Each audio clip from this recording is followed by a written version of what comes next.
그 시대의 질곡 속에서 힘겹게 살아가야 하는 사람들의 일상에 대해서 한 가지 풀리지 않은 수수께끼가 남아 있습니다. 왜 평범한 사람들은 평생 고생하며 일하며 살아야 되는가에 대한, 평범한 사람들은 어떻게 살아야 되는가에 대한 행복한 사회를 만들기 위해서, 우리 사회가 건강하고 행복한 사회가 되기 위해서는 어떤 보편적인 법칙을 적용해야 하는가? 무슨 짓이냐? 싸움만 일으키는 불안당 같은 녀석들아, 시도 때도 없이 생각을 바꾸는 것들.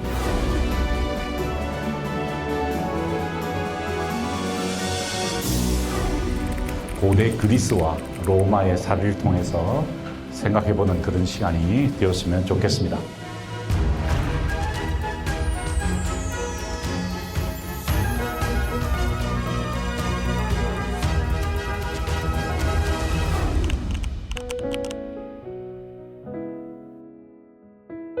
가을이 문득 다가온 것 같죠?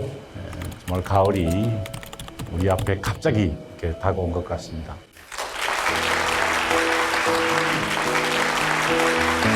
반갑습니다. 김상근 교수입니다.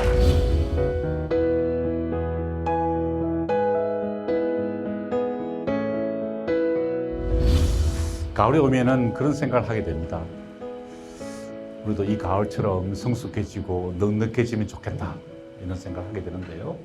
오늘 바로 그런 시간이 함께 이루어지기를 바라면서 제가 준비한 강의를 시작해 보도록 하겠습니다.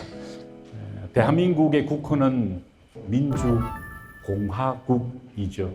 대한민국은 민주공화국이다. 저 여러분은 다 공화국 시민입니다. 그렇다면 우리 공화국에 살고 있는 저와 여러분은 어떤 역사 공부를 해야 하고, 또 우리 공동체가 행복한 공동체가 되기 위해서는 어떤 생각을 하고 어떤 실천을 옮겨야 되는지에 대해서 고대 그리스와 로마의 사례를 통해서 생각해보는 그런 시간이 되었으면 좋겠습니다.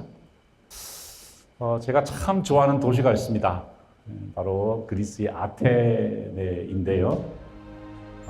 이 화면에 보이는 아크로폴리스 위에 파르테논 신전은 정말 서양 건축물의 모범이 되는 그런 아주 뛰어난 아름다움을 자랑하죠. 뿐만 아니라 이곳에서 이루어졌던 수많은 일들은 그리스뿐만 아니라 유럽 서구의 지성사에 절대적인 영향을 미쳤던 것을 기억합니다. 수많은 사람들의 모습, 동상으로 조각되어 있는 이유는 이 사람들이 모두 모범적인 삶을 살았을 뿐만 아니라 그들의 업적을 통해서 우리의 문명이라는 어떤 그 규정이 일어났기 때문에 이런 사람들의 모습이 조각으로 표현되어 있습니다. 8세기의 작가였던 호메로스부터 시작해서 오늘도 잠시 모습을 드러내게 될 헤시오도스, 그리스 비극의 아버지로 불리는 아이스킬로스, 그리고 소포클레스, 에우리피데스 모두 비극 작가였죠. 철학의 아버지로 불리는 소크라테스를 비롯하여 역사학의 아버지로 불리는 투키디데스, 그리고 희극의 아버지로 불리는, 모두 아버지만 있어서 죄송합니다만, 아리스토파네스, 그리고 그 유명한 키루스의 교육이라는 책을 썼던 크세노폰, 마지막으로 우리가 오늘 소개받게 될 플라톤으로 바로 이 시기에 이 장소에서 활동했던 사람들입니다. 그리스는 아주 독특한 곳이었습니다. 왜냐하면 눈에 보이는 현상에 만족하거나 그곳에 머무르지 않고 눈에 보이지 않는 그 보편적 현상, 보편적 원리까지 확장하려고 했던 사람들이 바로 그리스 사람들이었기 때문에 그렇습니다. 그리스 사람들은요, 그냥 인체를 조각하지 않았습니다. 원리를 찾아 나갔다라는 것이죠. 도대체 아름다움이란 어떤 모습을 가지고 있을까요? 기원전 5세기에 폴리클레이토스라는 인물은요, 보시는 것처럼 얼굴의 길이는 전체 신장의 7분의 1이 될 때 가장 이상적인 몸이다 라고 설명을 했습니다. 보편적 원칙을 찾았던 것이죠. 하지만 한 세기를 지나서 이제 리시푸스라는 사람은 그렇지 않다. 완벽한 아름다움, 신체의 아름다움을 표현하기 위해서는 얼굴이 전체 신장의 8분의 1이 되어야 한다라는 팔등신의 비율을 제시했습니다. 여러분은 지금 제 설명을 들으면서 이 그림들과 저의 신체를 비교하고 있을 텐데요. 그리스 사람들은 이런 사람들이었다라는 것입니다. 심지어 건물을 지을 때도 이 사람들은 그냥 짓지 않았습니다. 어떤 기둥을 어떤 장소에 설치해야 가장 이상적이냐를 놓고 보편적인 원리를 찾아 나갔던 것입니다. 완벽한 신전은 도대체 어떤 모습을 갖춰야 될 것인가? 가로와 세로의 길이는 어떤 비율을 유지해야 하는가? 앞면에 서 있는 기둥과 옆면에 서 있는 기둥의 비율은 어떻게 됐을 때 가장 안전하고 아름답고 실용적인가에 대한 원리를 찾아나갔던 사람들이 바로 그리스 사람들이었다는 것입니다. 심지어 그들은 인간사의 원리를 찾아나갔습니다. 이상적인 사회, 자기가 몸담고 있는 사회가 이상적인 공동체를 형성하기 위해서는 도대체 어떤 보편적 법칙이 적용되어야 되는가에 대해서 고민을 하기 시작했던 것입니다. 지금 그림에 보이는 저 뒤쪽으로 아크로폴리스가 보여요. 앞쪽은 피닉스 언덕이 보이는데요. 바로 그 피닉스 언덕에서 사람들이 모여서 함께 고민을 나눴던 것입니다. 우리 사회가 건강하고 행복한 사회가 되기 위해서는 어떤 보편적인 법칙을 적용해야 하는가에 대한 고민을 하게 된 것이죠. 그래서 그들은 정치 제도를 관찰하기 시작했습니다. 자신들이 살아가는 사회에 여러 도시국가, 폴리스라 그러죠. 그 도시국가들의 정치 체제를 분석해 들어갔던 것입니다. 해보니 이렇습니다. 왕정이 있습니다. 왕정이 존재하는 지역이 있었는데요. 예컨대 스파르타 같은 경우에는 왕정이었죠. 그런데 그 왕정은 시간이 지나면 꼭 귀족적으로 이전되어 가더라라는 것입니다. 왜냐하면 한 명의 독재를 인정하지 못하는 귀족 집단들이 반발하기 때문에 귀족정이 펼쳐지게 되고요. 그런데 그 귀족정은 결국 참주정, 한 명이나 두 명의 독재자와 같은 존재가 등장하더라라는 것을 깨닫게 됩니다. 그런데 그 참주정은 오래가지 못했습니다. 왜냐하면 그 사회의 모순이 누적되기 때문이죠. 결국에는 민주정이 도입됩니다. 모든 사람들에게 동일한 권리를 부여하겠다는 민주정이 이제 참주정 다음으로 등장하긴 하는데 그 민주정 역시 오래가지 못했다는 겁니다. 바로 폭도정이라는 아주 혼란스러운 정치 체제가 형성되어서 대혼란을 경험하다가 결국 그 중에 한 명이 권력을 잡고 다시 왕정으로 돌아가더라라는 결론에 도달하게 된 것입니다. 지금 대한민국은 어느 상태에 있을까요?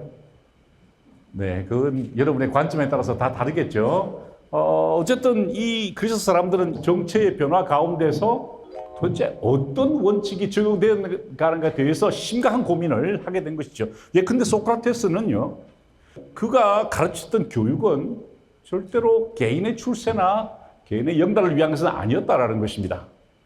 공동체 안에서 개인이 어떤 역할을 해야만 이상적인 나라, 평화로운 나라, 혹은 정의로운 나라, 행복한 나라가 수립되는지에 대해서 고민을 하게 되었다라는 것이죠. 소크라테스의 지도했던 플라톤 역시 이제 플라톤 아카데미라는 것을 만들어서 이제 함께 고민하며 이상적인 국가의 형태를 모색해 갔습니다. 자, 그렇다면은 이 그리스 사람들은 함께 모여서 어떤 결론에 도달하게 되었을까요? 행복한 나라를 만들기 위해서, 이상적인 국가를 만들기 위해서 그들은 교육이 중요하다는 결론에 이르게 됩니다. 바로 이것이 파이데이아의 개념입니다. 교육이라고 번역할 수 있는데요. 조금 더 이상화된 교육이라고 번역하는 게 맞습니다. 어쨌든 이 그리스 사람들은요, 이 파이데이아라는 것을 통해서 이상적인 사회, 행복한 국가를 만들어 가고자 했다라는 것입니다. 이 그림은 굉장히 유명한 라파엘로의 아테네 학당이라는 그림이죠. 이 그림에 등장하는 모습이 바로 학교의 모습입니다. 아테네 학당이죠.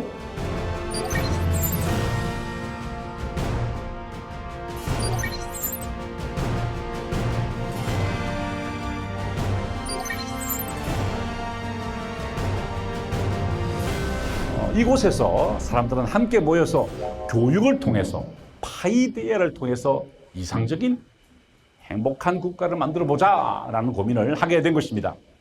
도대체 어떤 커리큘럼이었을까가 중요하겠죠. 그리스 국가에서 시행됐던 교육의 목표는 무엇이었냐? 그것은 아레테의 추구였습니다.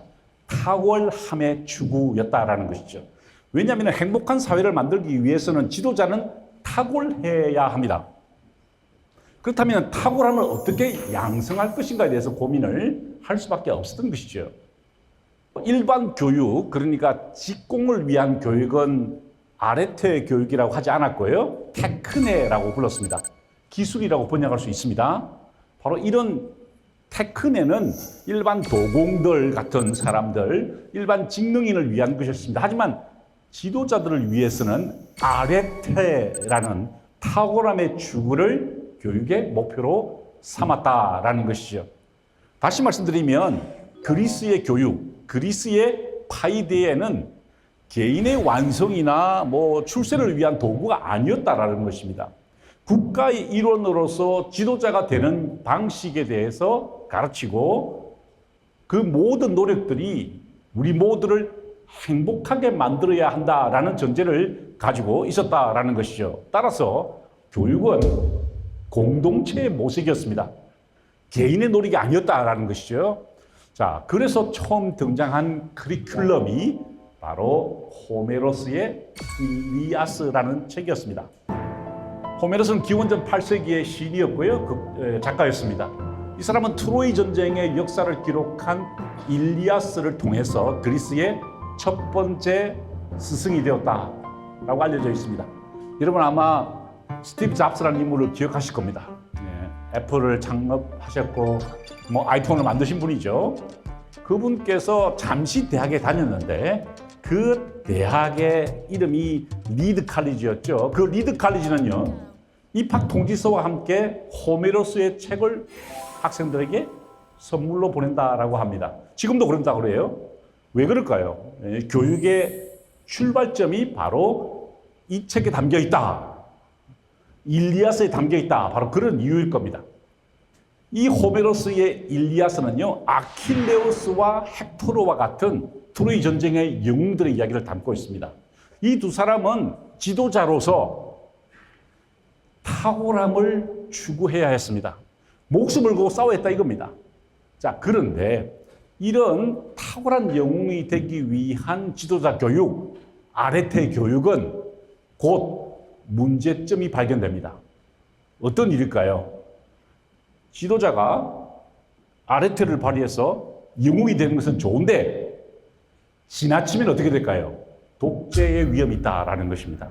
그래서 그리스 사람들은 이 호메로스의 일리아스만 가르쳤으면 안 되겠구나. 또 다른 책을 가르쳐야 되겠구나. 라는 생각을 하게 되었습니다. 이른바 커리큘럼의 보완이 일어난 것이죠. 바로 그 책이 오디세이아라는 책입니다. 역시 호메로스가 썼다고 알려진 책입니다. 이 오디세이아는요, 트로이 전쟁을 마치고 10년 동안 고향으로 돌아오는 오디세우스와 그의 부하들의 이야기입니다. 그런데 여기 주인공으로 등장하는 오디세우스는요, 보통 사람이 아닙니다. 굉장히 말을 잘하고 일 처리가 능숙한 사람이었습니다. 아까 우리가 보았던 일리아스에서는요, 잘 싸우는 사람, 상대방을 제압하는 사람이었습니다. 헥토르와 아킬레우스가 그런 사람들이었죠. 그런데 이 오디세우스는요, 리더십이 뛰어난 사람이었다라는 것이죠. 그래서 이 그리스의 교육자들은 깨닫게 된 겁니다. 우리에게 필요한 것은 호메로스의 일리아스뿐만 아니라 오디세이아도 필요한 것이구나. 왜냐하면 우리가 원하는 지도자는 말 잘하고 일처리에 능숙한, 즉 리더십이 뛰어난 사람이어야 한다라는 것입니다. 오디세우스와 그의 부하들이요, 메시나 해협을 지나가게 되었어요. 그런데 양쪽에서 괴물이 등장했습니다. 스킬라와 카리티스라는 괴물이었는데요. 이 스킬라는 머리가 6개 달린 괴물입니다. 용처럼 생겼습니다. 그런데 이 카리티스는 소용돌이에요. 오른쪽으로 가면 6명이 죽게 되고요. 왼쪽으로 가면 소용돌이에 휘말려서 모두 죽게 됩니다. 그러면 지도자는 어떤 선택을 해야 될까요? 오른쪽을 선택하게 됩니다. 바로 스킬라 쪽으로 배를 몰아가는 것이죠. 예상대로 6명이 목숨을 잃게 됩니다. 그래서 이 해협을 빠져나왔을 때 선원들이 의기소침할 수밖에 없었습니다. 왜냐하면 자기 전우들이 죽었기 때문에 그랬죠. 그러자 이 오디세우스가 가판 위에 올라가서 이렇게 소리칩니다. 전우들이여, 생각하건대 이번 일도 언젠가는 우리에게 추억이 될 것이다. 굉장히 말을 잘하죠, 그죠? 이런 식으로 그 사람들의 그 패배감을 무마하고 계속해서 항해를 이어갔다라는 것이죠. 자, 그런데 그리스 교육은 조금 더 진보해 나가게 됩니다. 왜냐하면 한 가지 풀리지 않은 수수께끼가 남아 있습니다.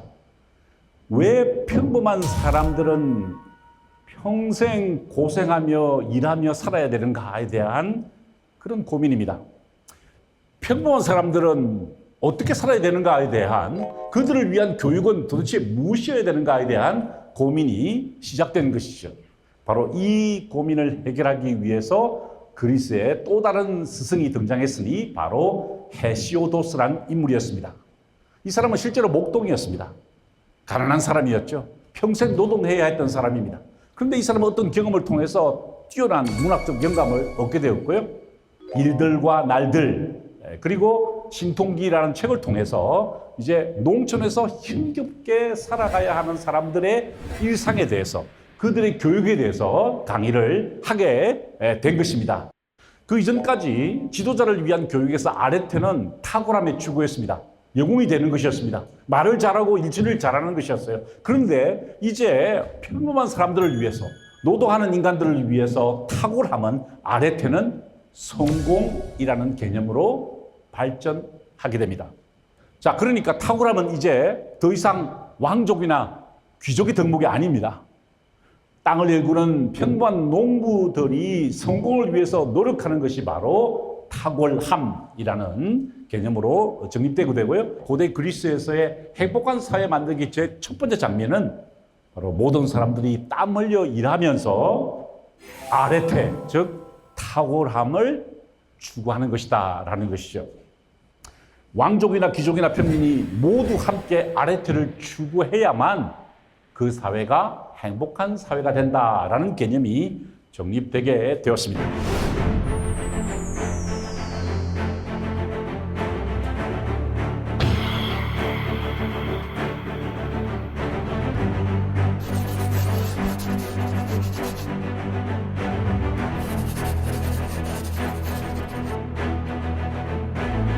플라톤 역시 국가라는 책을 통해서 행복한 사회를 만들기 위해서, 정의로운 국가를 만들기 위해서 엄청난 고민을 하게 되고요. 바로 그곳이 플라톤 아카데미라는 곳이었죠.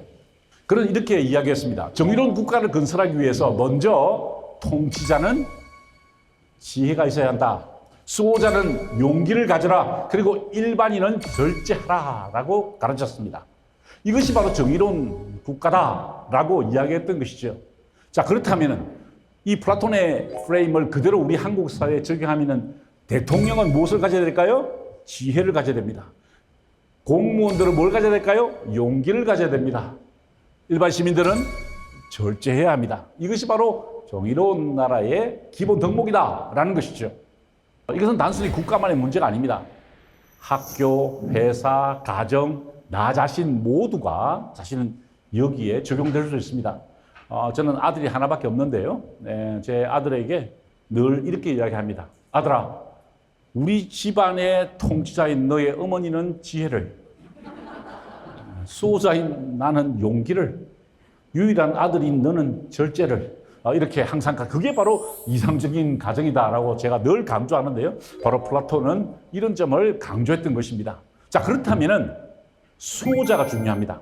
왜냐하면은 그 당시만 해도 외국의 침공을 많이 받았잖아요. 그런데 수호자가 사실 지도자이고요. 그 수호자가 어떻게 나라를 방어하느냐가 그들의 행복의 아주 기본적인, 전제적인 문제를 해결하는 것이죠. 그렇다면 우리는 수호자를 어떻게 양성해야 되는가에 대해서 플라톤은 고민을 하게 됩니다.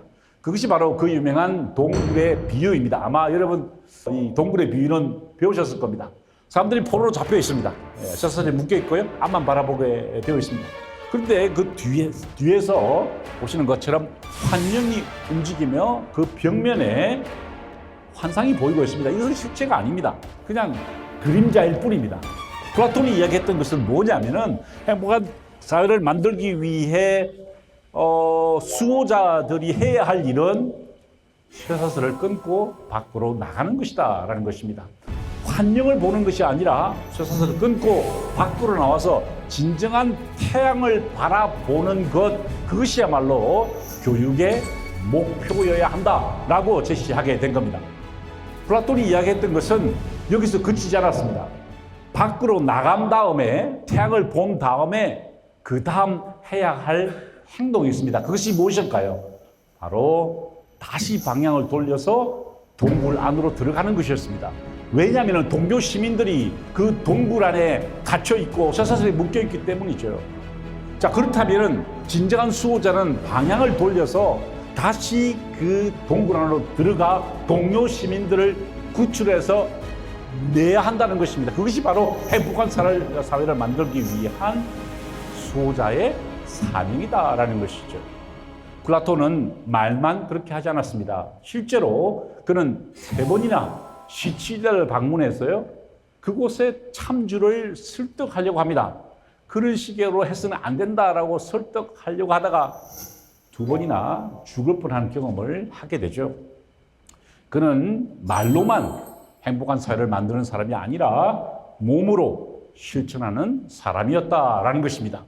고대 그리스가 우리에게 들려주는 행복한 사회 만들기의 2번째 장면은요, 지도자들이, 수호자들이 이타적인 존재가 되는 것입니다. 자기가 동굴 밖으로 나왔다고 해서 거기에 만족하는 것이 아니라 다시 동굴 안으로 들어가서 쇠사슬에 묶여있는 동료 시민을 구출하고 함께 태양을 보기 위해서 나가는 것, 그것이 바로 진정한 수호자의 사명이다라고 이야기를 하게 된 것이죠.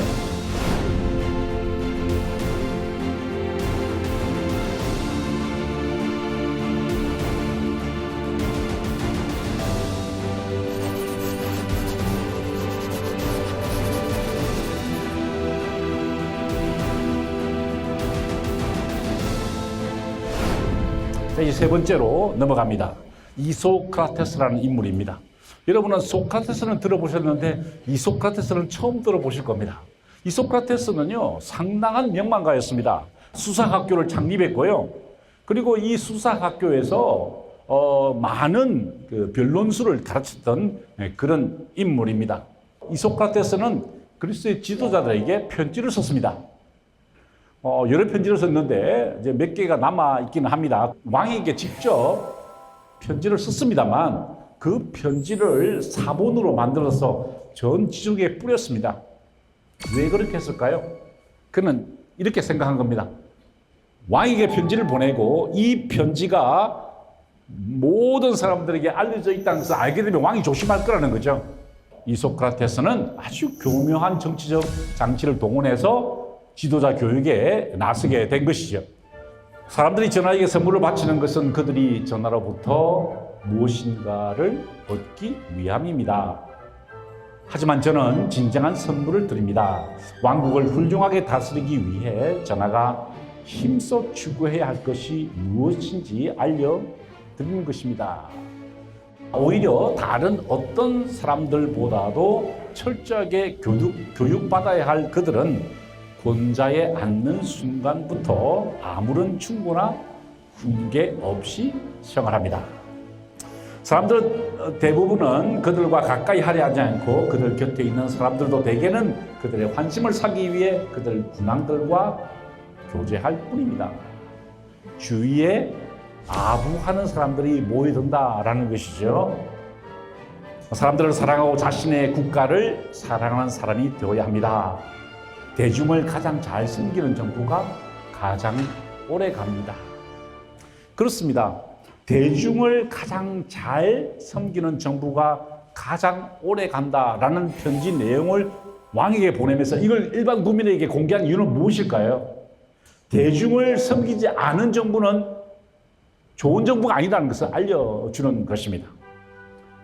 화가 난 상태에서 일을 치료하지 않도록 하십시오. 다만 그럴 필요가 있을 때에는 짐짓 화가 난 것처럼 행동하십시오. 아무리 작은 일이라도 그냥 보아 넘기는 일이 없도록 함으로써 엄격함을 보이시되 저지른 죄에 비하여 항상 처벌을 가볍게 하는 너그러움을 함께 보여주십시오. 이것이 수많은 이소크라테스의 편지 내용 중에 일부를 제가 여러분께 소개해 드린 것입니다. 이소크라테스가 제시했던 그리스의 행복한 사회 만들기 세 번째는요, 국민을 사랑하고 대중을 잘 섬기며 너그러움을 지닌 지도자가 필요하다라는 뜻입니다.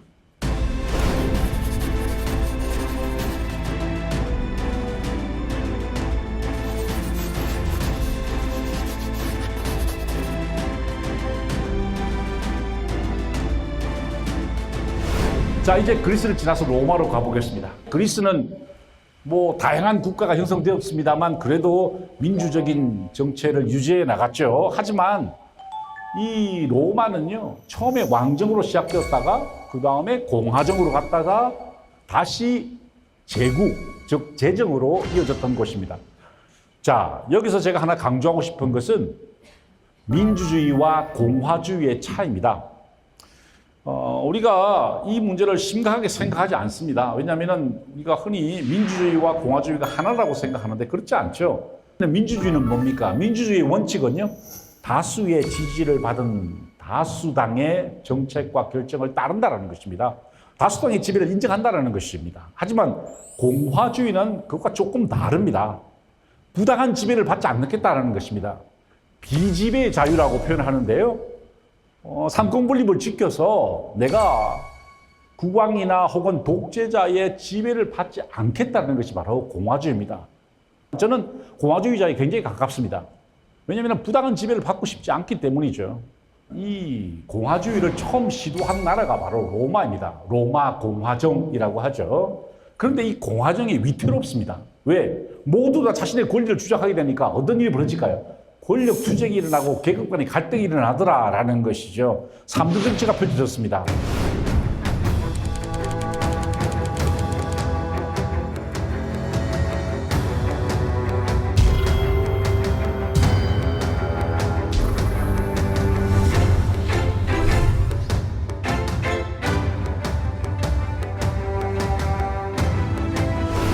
권력의 다툼이 일어났다 이 뜻입니다. 그리고 폼페이우스에게 권력이 넘어갔지만 이 율리우스 카이사르가 그걸 가만두지 않죠. 자신도 권력을 추구하는 사람이기 때문에 이제 주사위는 던져졌다 하면서 반란을 일으키게 됩니다.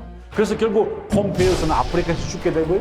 그리고 우리가 잘 아는 대로 기원전 44년에 율리우스 카이사르도 암살을 당하게 됩니다. 자, 신분의 화합을 주장했던 키케로까지 암살을 당했습니다. 이것이 바로 공화주의의 마지막 장면이었어요. 그러니까 이 로마 사람들은 이 공화주의에 대해서 아주 심각한 고민을 하게 된 겁니다. 그 고민의 연장선에 있었던 사람이 바로 역사가 티투스 리비우스라는 인물이었죠. 로마사의 저자입니다. 이 리비우스는 어떤 고민을 안고 책을 썼을까요? 바로 이 공화주의가 왜 폭력으로 점철되었는가? 왜 로마 사람들이 이렇게 폭력적인가? 이 폭력을 막기 위해서는 어떻게 해야 되는가에 대한 고민을 이 책에 쏟아내고 있는 것입니다. 무엇을 행해야 되고 무엇을 행하지 말아야 되는가에 대한 역사 기술을 써놓았던 것이 바로 리비우스의 로마사라는 것이죠. 그래서 그는 로마 역사를 추적해 들어갑니다. 초기 왕정부터 이제 역사 규명에 들어갑니다.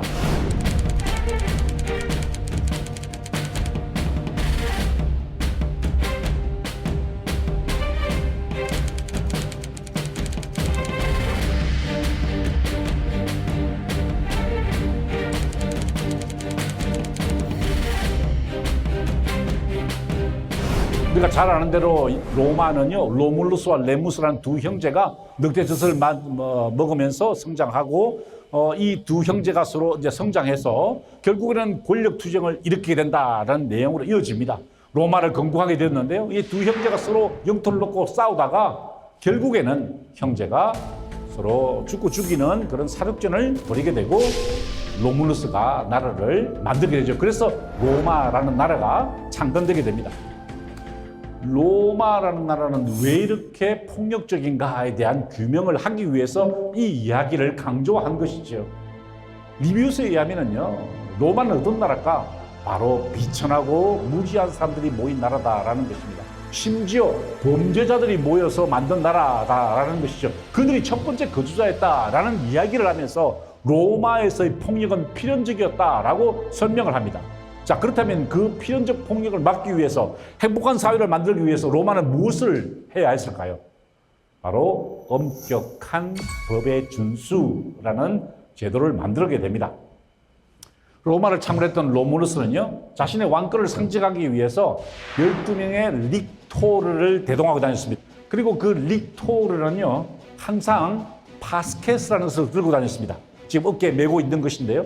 이 파스케스는 이 시민들을 지나갔다가 이게 시민들을 만나면 반드시 바스켓을 밑으로 내려야만 했습니다. 경의를 표한다는 뜻도 있고 어떤 경고를 한다는 의미도 함께 포함되어 있습니다. 그 바스켓의 핵심이 뭐냐? 바로 도끼가 안에 묶여져 있었다라는 것이죠. 무슨 말일까요? 왜 도끼를 묶어놨을까요? 당시 엄벌에 처할 때 도끼를 사용해서 목을 잘랐습니다. 바로 그것을 상징하는 것이죠. 엄격한 법의 집행을 강조하고 있다라는 것입니다. 그래서 이 바스켓의 정신, 법의 엄격한 적용을 수용한 나라가 바로 미국입니다. 미국의 다임 동전을 보시면요, 정확하게 바스켓의 모습이 보입니다. 묶여져 있고요. 그리고 도끼 날이 서 있는 것을 볼 수 있죠. 옆으로 라틴어로 써 있는데 이 라틴어의 뜻은 다양한 사람들이 모여 하나가 되는 사회다라는 뜻입니다. 미국 하원의 단상에 새겨진 바스켓의 모습입니다. 양쪽으로 서 있는 것을 볼 수 있죠. 바로 엄격한 법의 준수를 상징하는 것입니다.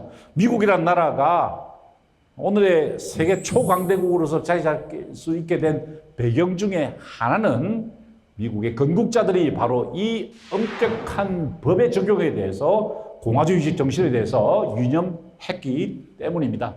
아브라함 링컨의 동상에도 바스켓가 조각되어 있는 것을 볼 수가 있죠.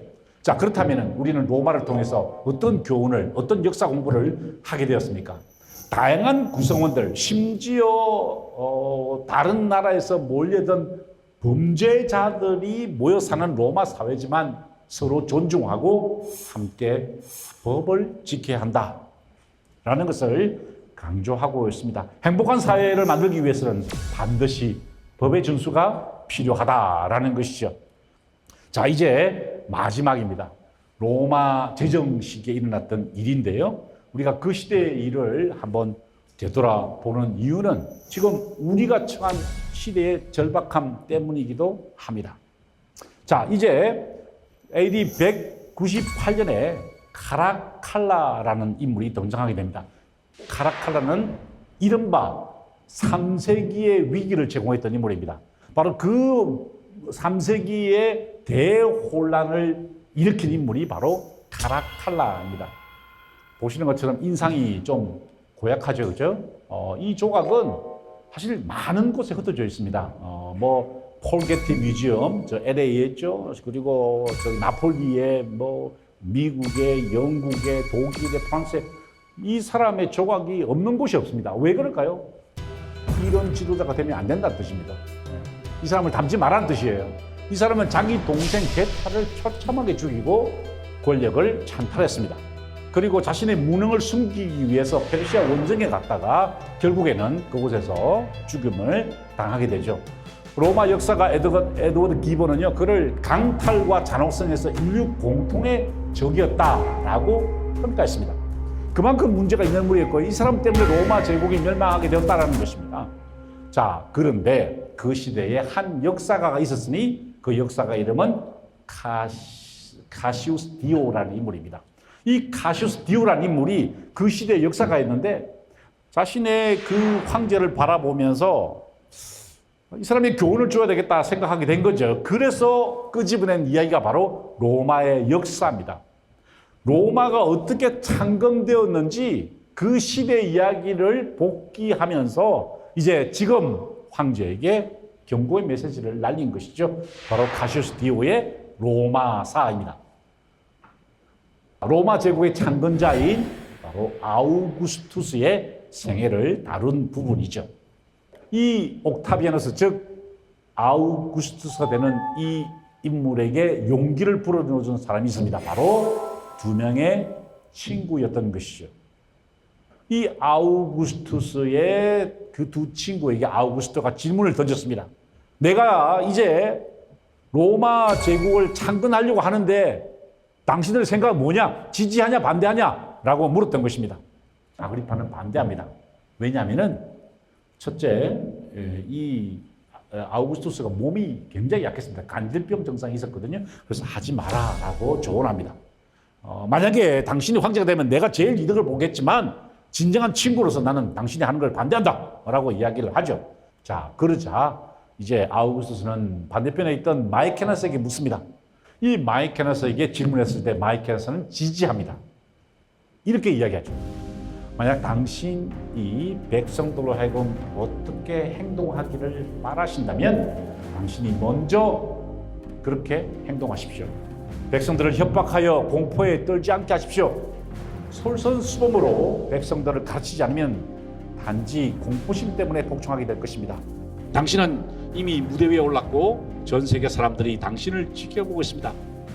높은 지위에 오른다는 것은 그야말로 의왕 속에 금붕어가 된다는 것입니다. 모든 사람들이 지켜보고 있다는 것이죠. 사람들은 통째를 지켜보며 실수하는 순간을 기대에 찬 눈으로 노려보고 있기에 당신이 말로는 이렇게 하고 본인 스스로 다르게 행동한다면 오히려 당신의 그런 이중적인 모습을 따라하게 될 것입니다 라고 이야기합니다.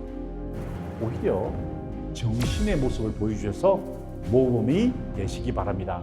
그래서 사람들이 당신의 명예를 존중할 수 있도록 하시는 길이 당신에게 좋고 우리 로마 사회에도 좋은 것입니다 라고 조언을 하게 된 것이죠. 지도자는 반드시 솔선수범해야 하고 이중적인 행동을 하지 말아야 한다라고 제안을 하게 된 것입니다. 자, 이제 정리를 할 때가 왔습니다. 우리는 고대 그리스에서 행복한 사회를 만들기 위해 노력했던 세 가지 순간들을 목격했습니다. 아레테의 개념이었죠. 시민들, 왕족이나 귀족뿐만 아니라 일반 시민들도 땀 흘려 노력하는 것이 아레테를 추구하는 것이 성공에 이르는 것이고요. 국가의 수호자들은 이기적인 존재가 되는 것이 아니라 이타적인 존재가 되어야 하고 국민을 잘 섬기고 너그러운 지도자가 되어야 한다라는 것입니다. 로마에서는 우리는 무엇을 배웠습니까? 다양한 구성원들이 모여 삽니다. 우리 대한민국도 마찬가지죠. 이제 우리는 정말 단일 국가에서 이제 수많은 사람들이 함께 모여 사는 다민족 국가로 변해가고 있습니다. 이때 우리에게 중요한 것은 법을 지키는 태도입니다. 법을 준수하는 태도죠. 그래야만 우리가 서로 행복하게 살 수 있다라는 것입니다. 조심해야 될 것은 권력자의 오만입니다. 지도자가 솔선수범해야 되고 이중적인 행동을 하지 말아야 한다는 것을 배우게 됐습니다. 이것이 그리스와 로마 사회가 행복한 사회로 변해가기 위해서 노력했던 역사의 흔적이었고요. 비록 우리 시대와 멀리 떨어져 있고 지리적으로 멀리 떨어져 있지만 우리 한국 사회에도 많은 교훈을 줄 수 있고 많은 시사식을 주는 역사 공부가 아닌가 생각을 해보게 되었습니다. 자, 감사합니다.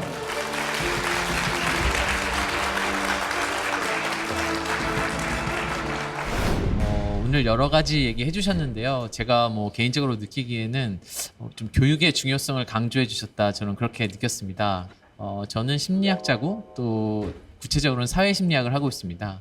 그래서 제가 연구를 하거나 공부를 하다 보면은 그러니까 우리들의 마음이 여러 가지 편향과 오류 때문에 개개인의 계몽도 중요하지만 이를 보완해 줄 수 있는 어떤 제도적인 장치나 사회적 시스템에 대해서도 좀 고민이 필요하지 않을까 이런 생각을 해봤는데요. 사실 인문학에서도 이런 고민이 계속되고 있죠. 최근에 한국 사회에서 열풍을 일으키고 있는 쇼펜하우어에 대한 인기라 할까요? 이런 것들이 개인적인 어떤 문제 해결 방식을 강조하고 있는데 그런 개인적인 해결 방식이 한계를 가질 수밖에 없죠. 이 나라의 범위가 커지고 다원화될 때 결국에는 인간의 본성이 이기적이기 때문에 법적인 문제가 대두한다는 것이죠. 그래서 법의 엄격함과 법의 준수를 강조하게 됩니다. 재미있는 것은 그 미국의 독립을 이끌었던 벤자민 프랭클린이라든지 이런 사람들이 이야기했던 것이 바로 그 제도였습니다. 법의 준수, 법의 엄격함, 그것을 이루지 못한다면 우리 미국 합중국은 살아남을 수 없다라고 결론 내리고 그것을 미국 헌법에 이제 반영하게 된 것이죠. 정리하자면 법의 준수와 엄격함 이것이 필요합니다. 요즘에 이제 저희 젊은 세대들이 갓생을 굉장히 추구하고 있잖아요.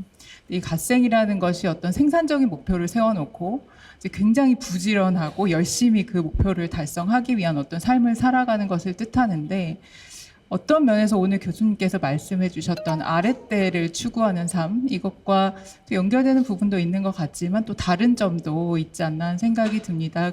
어떤 학생들은 오늘 신문에도 제가 그걸 본 것 같은데 아침부터 저녁까지 일을 해야 되고 아르바이트 해야 되고 그 다음에 학교에 들어가서 공부하는데 공부할 시간이 없어서 아주 가슴 아파하는 그런 학생의 글을 제가 읽어봤던 것 같은데 제가 생각했던 그 아래태는 이렇게 시간을 투자한다거나 뭐 이른바 영혼을 갈아 넣으면서 열심히 하는 것이 아니라 초기에는 왕족, 귀족 그리고 나중에는 일반 평민에게까지 어떻게 하면은 자신의 원래 사명을 깨닫고 그 사명에 충실하게 사는 것인가에 대한 이야기를 하기 위해서 이제 아레테를 설명을 했습니다. 그래서 영혼을 갈아 넣는다는 것이 아레테가 아니고 자신의 위치에 자신의 그 어떤 사회적 위치에 맞게 적절하게 행동하면서 특별히 많은 혜택을 누린 사람들은 더 많이 노력하고 더 많이 헌신하고 이타적인 존재가 되어야 한다라는 것을 강조했고요. 그것이 바로 저는 아레테의 길이다 이렇게 생각을 합니다.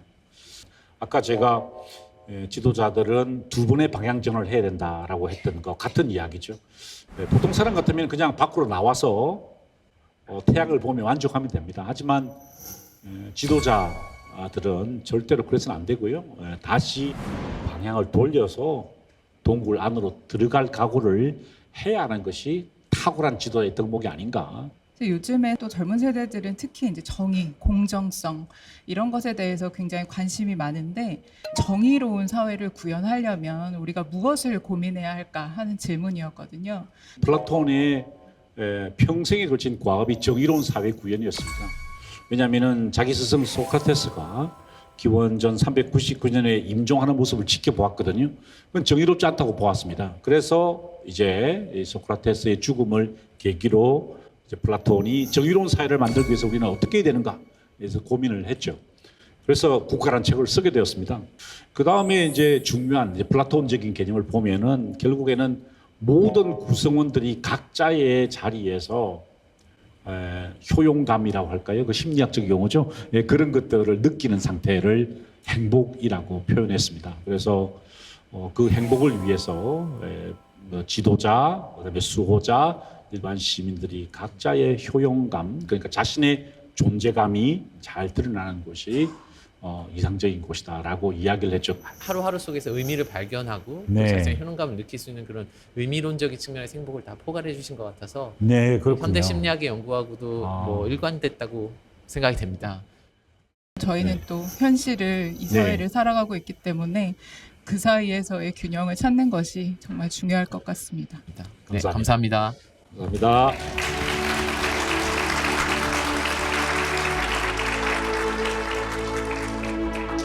행복한 사회라는 게 거창한 게 아니구나. 개인의 행복에 대해서만 생각을 했는데 머리에 남는 게 아니라 마음에 남는다고 해야 될까요? 행복한 사회는 각자 개인들이 좀 더 각자 자신만의 행복을 추구하게 되면은 그 개인이 모이는 사회가 더 행복한 사회가 되지 않을까.